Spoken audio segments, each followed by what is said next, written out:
Mayday, mayday. This is the Carl D. Bradley. We are 12 miles southwest of Gull Island.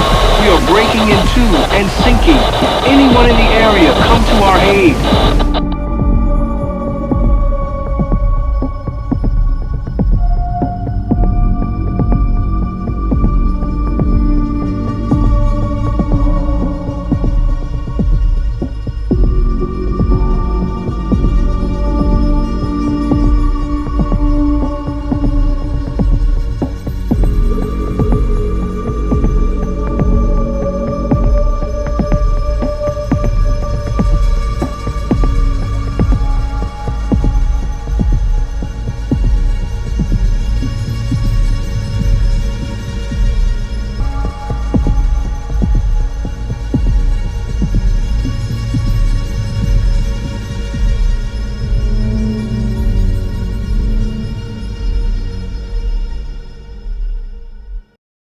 On July 28, 1927, the SS Carl D. Bradley arrived at Calcite Harbor, Michigan, near Rogers City, to start her life as a Great Lakes bulk freighter.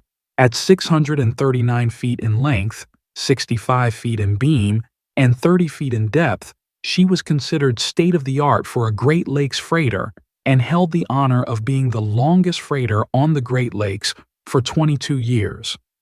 The ship was built by the American Shipbuilding Company of Lorain, Ohio, specifically to transport limestone for the Bradley Transportation Company from Michigan Limestone to a cement firm in Gary, Indiana, and sported a self-unloading boom, making her independent of land-based machinery. The Bradley set new records in the stone trade, carrying her largest cargo in 1929 when she carried 18,114 long tons of limestone, which would require 300 railroad cars to transport on land. The Bradley's history was mostly devoid of accidents or damages until 1957, when she had a collision with the merchant vessel White Rose on the St. Clair River, which required 7 days in dry dock to repair. That same year, she had 2 groundings coming out of Cedarville, Michigan. Some speculate that this may have contributed to her loss in 1958, although she passed a Coast Guard inspection later. On her final voyage on November 18, 1958, after delivering her cargo, she set a course for Manitowoc, Wisconsin, where she was planned to have an $800,000 replacement of her rusting bulkheads and cargo hold. The crew would pick up buckets full of sheared-off rivets out of her hold after twisting and bending through heavy weather when empty. The standing joke was that she was held together by the rust. When only a few hours from Manitowoc, the captain received a message from the owners that he was to return to Rogers City for one more run before ending the season. Once she left the lee of the Wisconsin shore and neared Gull Island, they encountered 60-mile-per-hour winds and 25-foot seas as 2 separate weather patterns merged. The strain was too much for the aging freighter, and she broke in half and foundered with the loss of 33 men. The first mate, Elmer Fleming, and deck watchman Frank Mays were forward when they heard a loud thud followed by another. Fleming put out a frantic mayday over the radio that was picked up by the nearby ship Christian Sartori, as well as land stations. Looking back, they saw the after end of the ship flexing like a hinge, indicating that the ship's hull was broken around number 10 hatch. Fleming and Mays made it to the raft on the forward end as the ship plunged beneath them. They pulled 2 other men onto the raft with them, Gary Strelecki and Dennis Meredith. At one point, the Christian Sartori's light could be seen in the distance, but the survivors' flares went unnoticed. After long hours on the raft, Dennis succumbed to hypothermia, and Gary, in a fit of delirium, crawled off the raft and swam away. Frank and Elmer were too weak to stop him. Finally, after 15 hours on the raft and close to death, they were spotted by the Coast Guard cutter Sundu and rescued. The tragedy had a profound and lasting effect on the community of Rogers City. 31 of the 35 crew members were from there, and 24 families lost the father of the household, not to mention uncles, sons, cousins, friends, and more. Their loss is still remembered to this day and was memorialized at the time in an iconic photo from Life magazine showing a devastated family in their grief.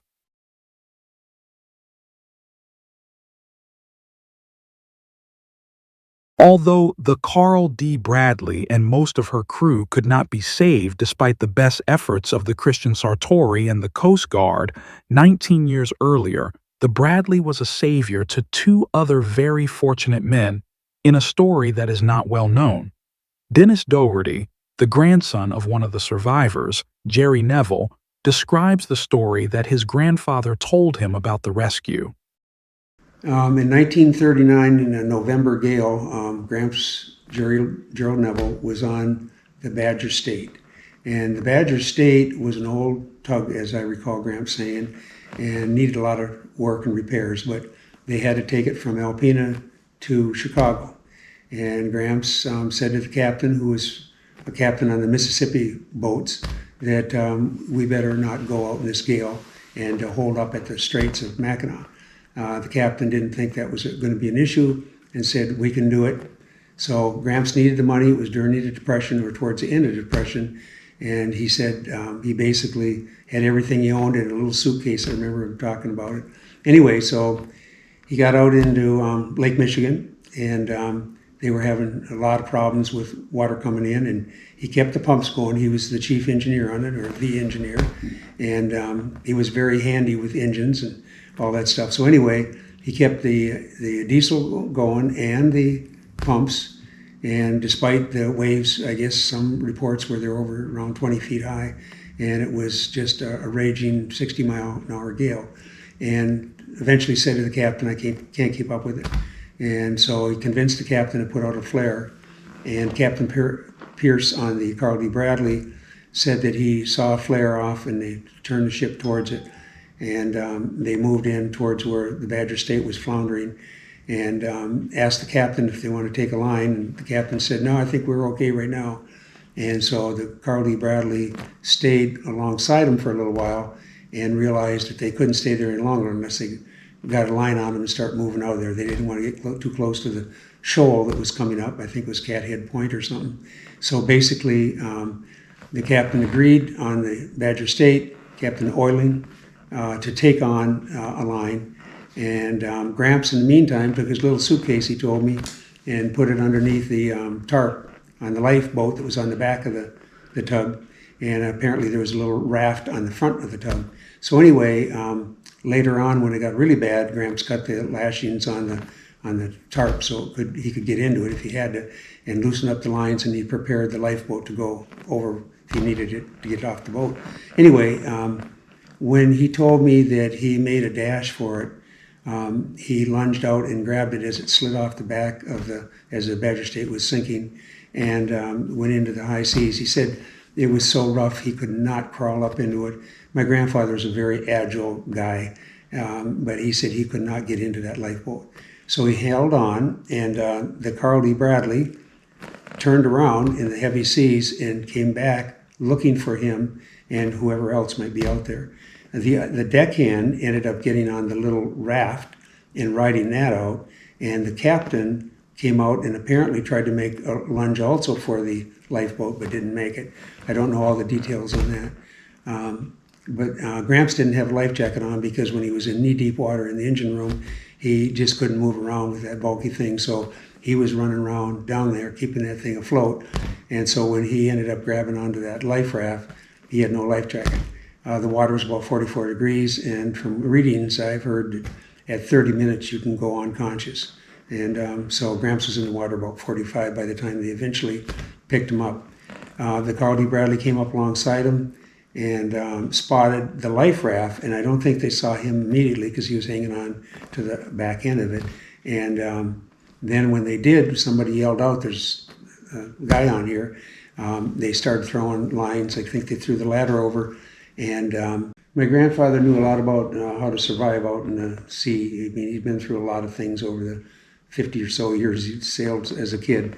And I believe that he knew, as that boat came up and going to throw him a line, that his numb hands could not hold on to that line. And he told me, I remember when he was retired and we're sitting talking about this, that he tied a bowline. And I'm thinking to myself, in a 20-foot seas, your hands are numb, and you tied a bowline, and you kept the presence of mind to do that. I still think it was remarkable to do that, and most of you know to probably listen to this will probably know what a bowline is. It's a knot. You have to do a few moves on it to make it. And so he did, and he made a harness, and it's a non-slip knot once it's tied, and they pulled him up onto the deck.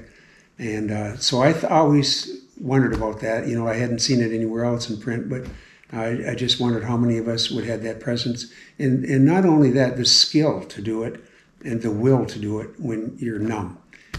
So that was always something that I was impressed with Gramps. Gramps was a very modest guy. He'd never, unless you ask him, the only thing I ever remember him saying is that, well, I never lost anybody under my command. So all the years he sailed, he did a pretty good job. But anyway, they got him on board, and I remember him saying they gave him some hot stuff and warm clothes and stuff like that. And so Gramps is saved, and the next one, they're starting to look around for other survivors.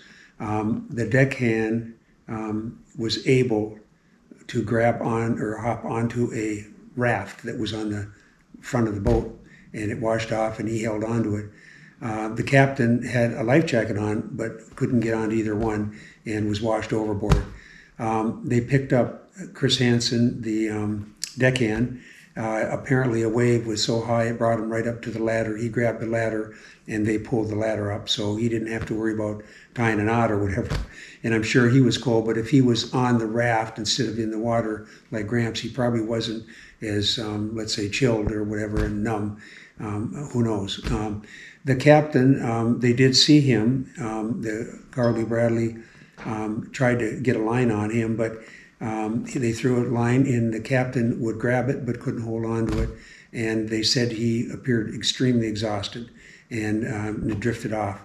And so therefore they couldn't get him, so they turned the boat around. The captain went up, turned the boat around, came back, and later mentioned that it was a real harrowing experience on the back of the Bradley trying to basically fish the Captain Oilen out of the water because he was lifeless in a life jacket.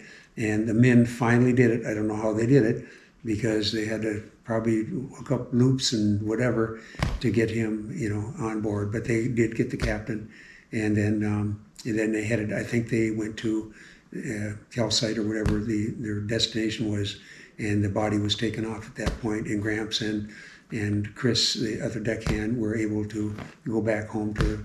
I think Chris Hansen was from Chicago, and Gramps headed back to the Sioux.